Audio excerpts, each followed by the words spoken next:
Hey guys, it's Misty with My Paper Cuts, and today for my quick, kind of not so quick share for my day 7 of the different kind of December daily little project that I'm doing here. I've decided to go back to the first step of when I am first going into doing cards.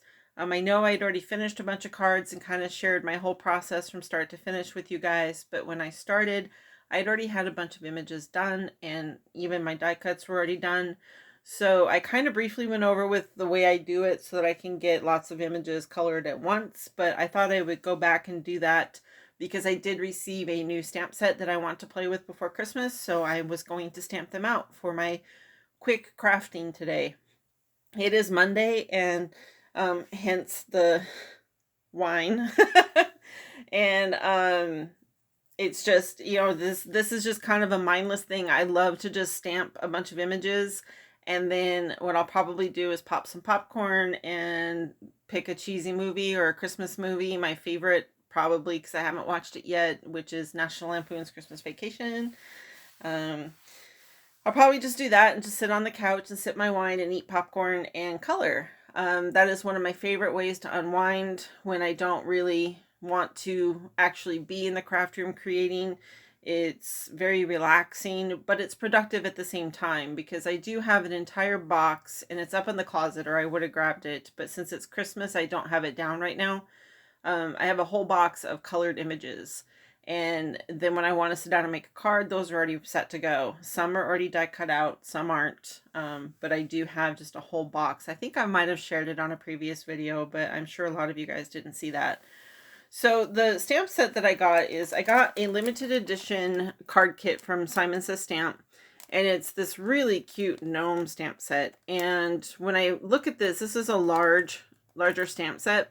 And I see this really large image down here at the bottom. And this is one that I would cut out on what I would call a quarter sheet of paper. Because it basically it would be a 4 1/4 by 5 1/2 inch piece of whatever paper I'm going to use for my coloring.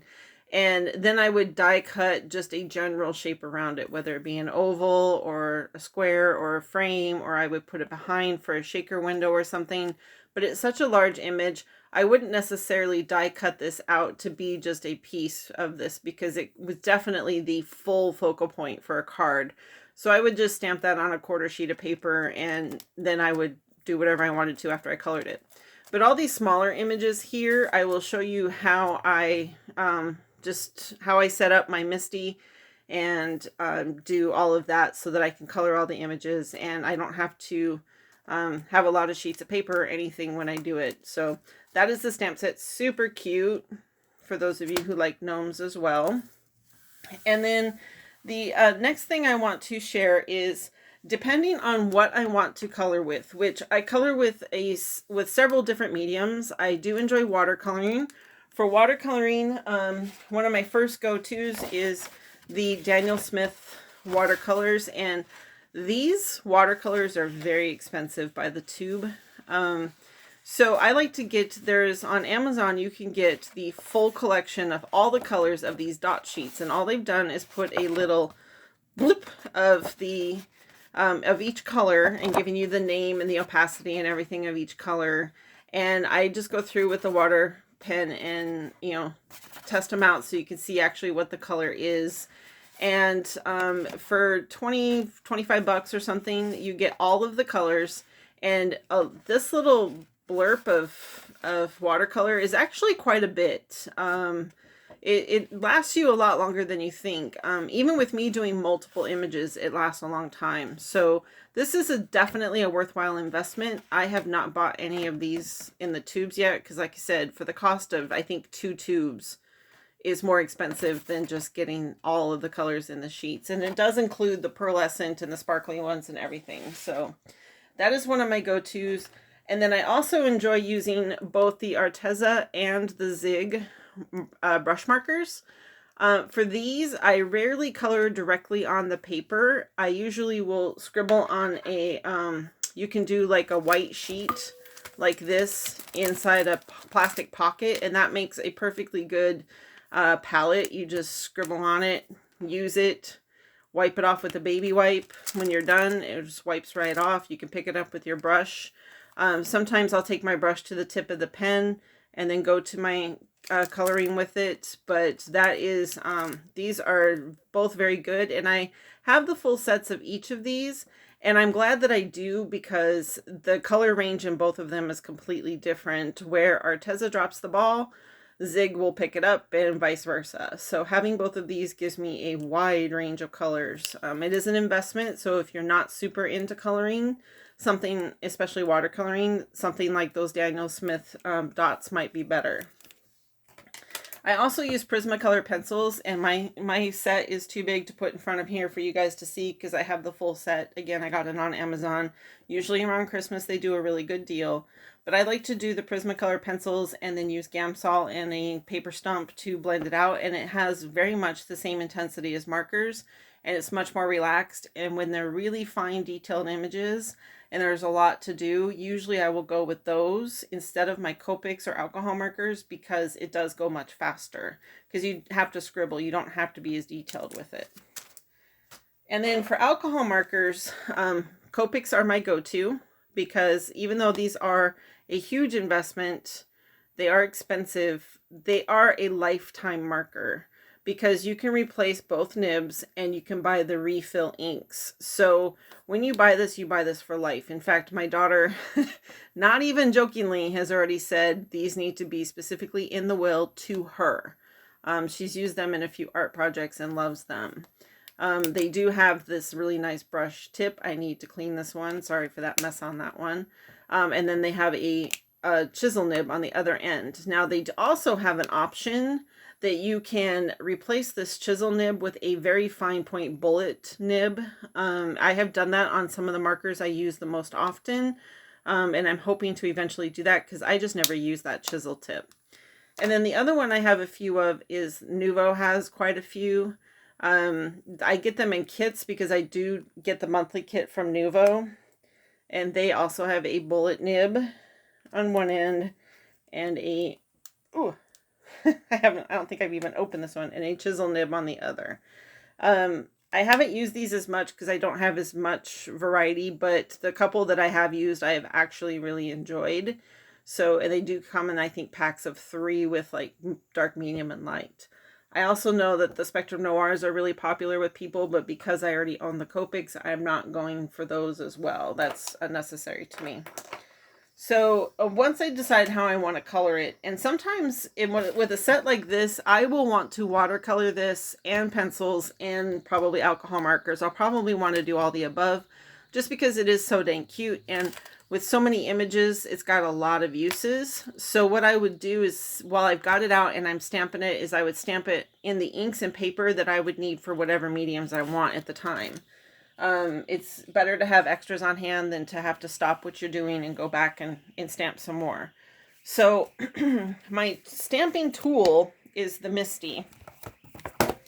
And this is a huge investment. I don't have the mini, and I don't have the really large one. This is the only one I have, and this is the original. I haven't brought myself to buy the new one yet, just because this one works perfectly for me. I don't see a need to have the new one. But I do know it's supposed to be nicer. It has an overhang, so it's easier to open the door and such, but this works just fine. So, because this holds basically an 8.5 by a 6.5 piece of paper, that's all the bigger I can go. I cut down my paper just to fit the whole thing. And then I will line up my stamps and rotate the paper as I need to use it up as I can. So, for instance, my go-to white cardstock for Copic coloring is just Neenah, and it's the I think it's Solar White Ultra Smooth. I buy it by the ream, so I don't have to buy it as often. And a half sheet, as you can see, fits in there nicely. You don't lose too much space, but if you just cut one in half, I usually position it so I can stamp, rotate it, stamp again, and then in one sheet of cardstock I get 4 full sets of the images that I'm doing. So that is very helpful. Sorry, it doesn't like that white. And then for the Arteza and the Zig markers, I also use this very smooth Bristol paper. If you want to blend the markers just on the paper, this is so smooth. It goes beautifully. If you're using a lot of water, I would advise against this. But if you like to just color with the markers and blend them together, then Bristol Smooth is great for that. So I do have that on hand. Because I have a light touch with the water when I watercolor, this works out just fine for me. And then when I actually want to use the Daniel Smiths or a regular watercolor, I will go with regular watercolor paper. Now, because these are cards and I am not an artist, I don't invest in expensive watercolor paper. Sorry, it really does not like that white. So I just go with this. I know a lot of the big card makers also like this. You can get it at Hobby Lobby. It says it's $10.99. We all know this goes on sale for half price all the time. There's 39 by 12 sheets in here, which is a lot for that price, but you can even find this at Walmart if you don't have a Hobby Lobby. And like I said, for the purpose of card making, this is fantastic because it doesn't pill very easily. It does hold lots of water, and it is pretty white. I mean, it's not white, which watercolor paper isn't, but I find that for the price and the texture and the thickness, and I just find that this is the best bargain for me. I'm sure a lot of artists are going, but it works for me, guys. And then the last thing that I'll share is the inks that I use. So let's say I was doing this Nina here, and it was in here, and I just want to set it up to show you, and then I'll talk about the inks. So what I would do is, this is a brand new set. Sorry for the noise, guys. So these are really tacky. They're really stuck on, so you have to be careful. But I would just pull out the images that I want to use, and I would arrange them on there. And they don't have to, because I use a Brother Scan and Cut, they don't have to be in any particular order. They can be pretty close together as long as I don't want a huge white border. And I would just keep going until I've filled up half of this sheet. And then I would close the door and pick it up. It's going to stick to your paper, but that's okay. And then after I stamped it, then I could just rotate this. And I know I didn't go over the halfway mark, so I know all my images will fit again. And then I have two sets of images. Yes, they're rotated, but again, even if I was fussy cutting, that's not a big deal. And you turn your paper a lot while you're coloring anyway. So that is fine. Let me move my wine there. So another hint with brand new stamps is these are sticky. As you saw, it picked up the paper. They're very, very sticky. And the key with the MISTI is you have to make sure it's lined back up. And so, you shove it in the corner and you put your magnets down. And I do have a hint with these magnets too. If you have trouble picking them up, whether you have nails or you don't, if you wrap a little piece of washi tape around it, you can make a handle that makes it really easy to pick up. So I had that washi tape sitting here for a reason. I knew I did, but so I'll stamp it and then flip it, and then I've got the full sheet, and then this sheet can go into my Scan and Cut to be cut out, blah, blah, blah. So, but when your stamps are new and they're sticky like that, if you rub your hands over them, the oils from your hands will remove some of that stickiness, and also it will semi-season the stamp so that it takes your ink better. Especially with new stamps. In the manufacturing process, there's kind of a film on there. Plus, the oil just makes it less sticky. So it will actually grab the ink better. And as you can see, it's not sticky anymore.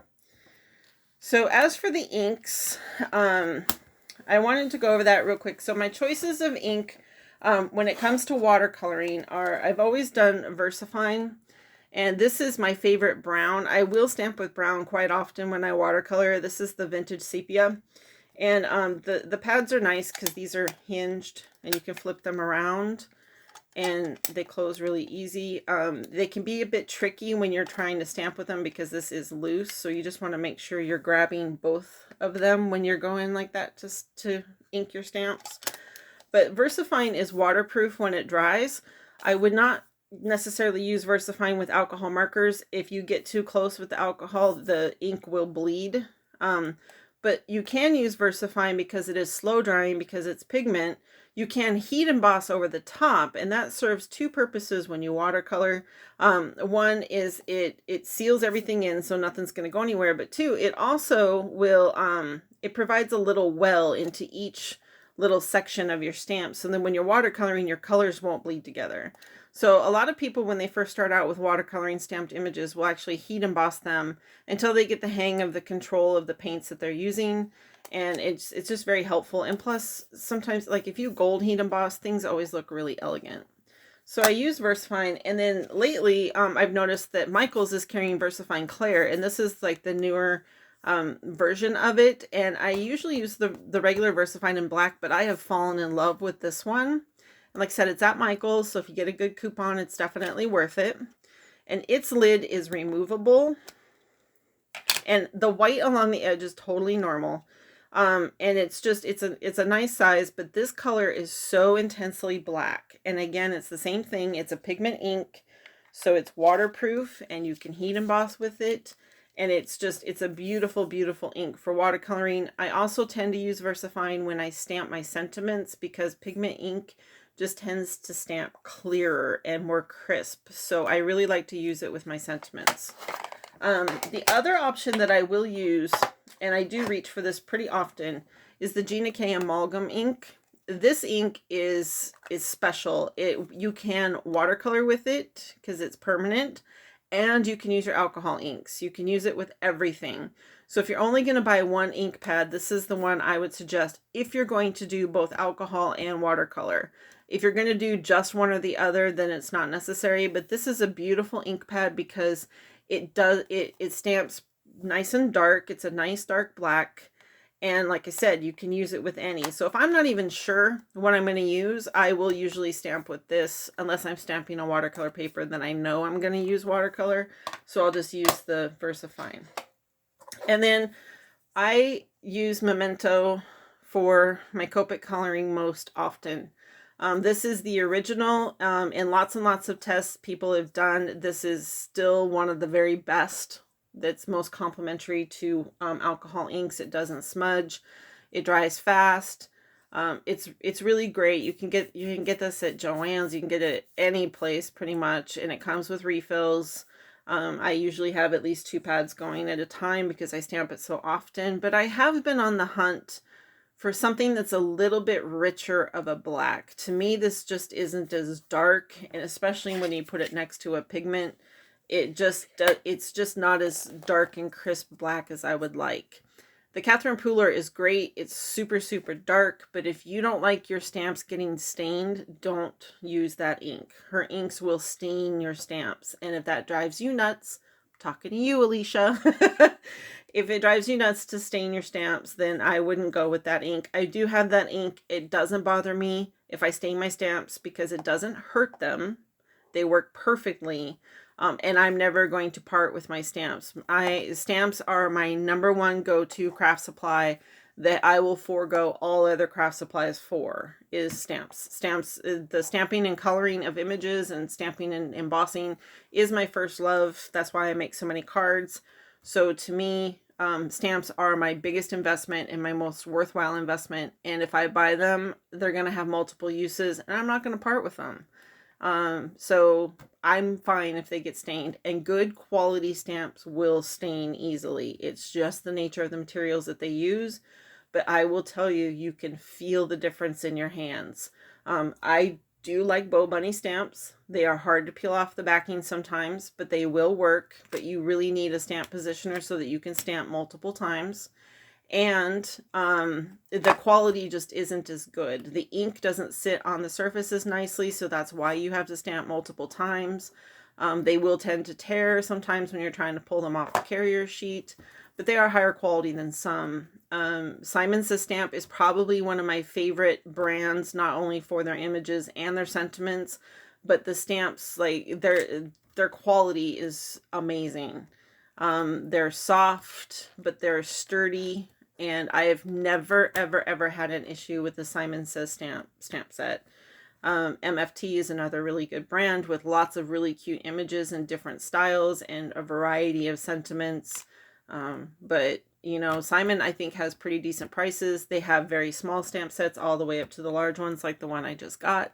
So I do recommend them quite a bit if you're looking for sentiment stamps, especially because you will use those over and over and over again. So that is basically my rundown on stamping, because that's what I'm going to be doing today. I was trying to simplify it. There's a million other things I could go over, but the biggest questions I get asked are the types of paper, the types of ink, and the brands of stamps. This tool right here, like I said, if you're into stamping and you know you're going to be stamping for a long time, I know the Tim Holtz one has been technically discontinued, so it's very, very hard to find now. It's very similar to this, but this is the original, and it's high quality, and it will change your stamping experience. So I can't recommend this enough.